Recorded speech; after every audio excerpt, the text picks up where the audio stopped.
আপনারা নিশ্চয়ই ইতিমধ্যে শুনেছেন যে জমিয়তে উলামায়ে ইসলাম বাংলাদেশ আগামী নির্বাচনে বাংলাদেশ জাতীয়তাবাদী দলের সঙ্গে একটা সমঝোতার ভিত্তিতে নির্বাচন করবেন। আমরা তাদেরকে এ বিষয়ে আমাদের দলের পক্ষ থেকে অভিনন্দন জানাচ্ছি, শুভেচ্ছা জানাচ্ছি। পরম করুণাময় আল্লাহ তাআলার কাছে এই দোয়া করছি যে তাদের এই উদ্যোগ যেন সফল হয়।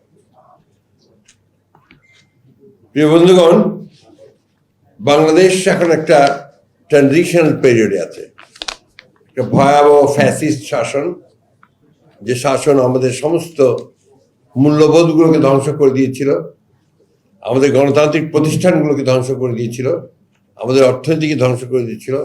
সেই ফ্যাসিস্ট শাসন থেকে বেরিয়ে এসে আমরা এখন একটা নির্বাচনের দিকে যাচ্ছি এবং নির্বাচনের পরে একটা নির্বাচিত সরকার, নির্বাচিত পার্লামেন্ট আমাদের দেশকে, আমাদের জাতিকে সঠিক পথে এগিয়ে নিয়ে যাবে, এই প্রত্যাশা আমরা সবাই করছি।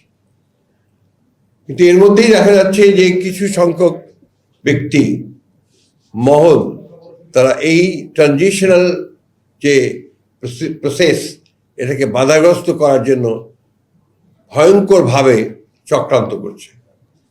এবং আমি আজকে আবারও এই চক্রান্তের ফলে, চক্রান্তের মাধ্যমে নিহত শহীদ হয়ে যাওয়া উসমান হাদি, তার আত্মার মাগফিরাত কামনা করছি এবং পরম করুণাময় আল্লাহ তাআলার কাছে এই দোয়া চাইছি যে আল্লাহ তাআলা তাকে যেন বেহেশতে সর্বশ্রেষ্ঠ স্থানে নিয়ে যান। ইতিমধ্যে আপনারা দেখেছেন যে এই ট্রানজিশনাল পিরিয়ডে সরকারের ব্যর্থতার কারণে আইন শৃঙ্খলা পরিস্থিতির যথেষ্ট অবনতি হয়েছে। আমাদের প্রত্যাশা ছিল যে প্রফেসর ইউনূসের যে সরকার, সেই সরকার অন্তত এই কয়েকটা মাস তারা তাদের যোগ্যতার পরিচয় দেবেন এবং এফিসিয়েন্সির সঙ্গে দেশকে পরিচালনা করবেন।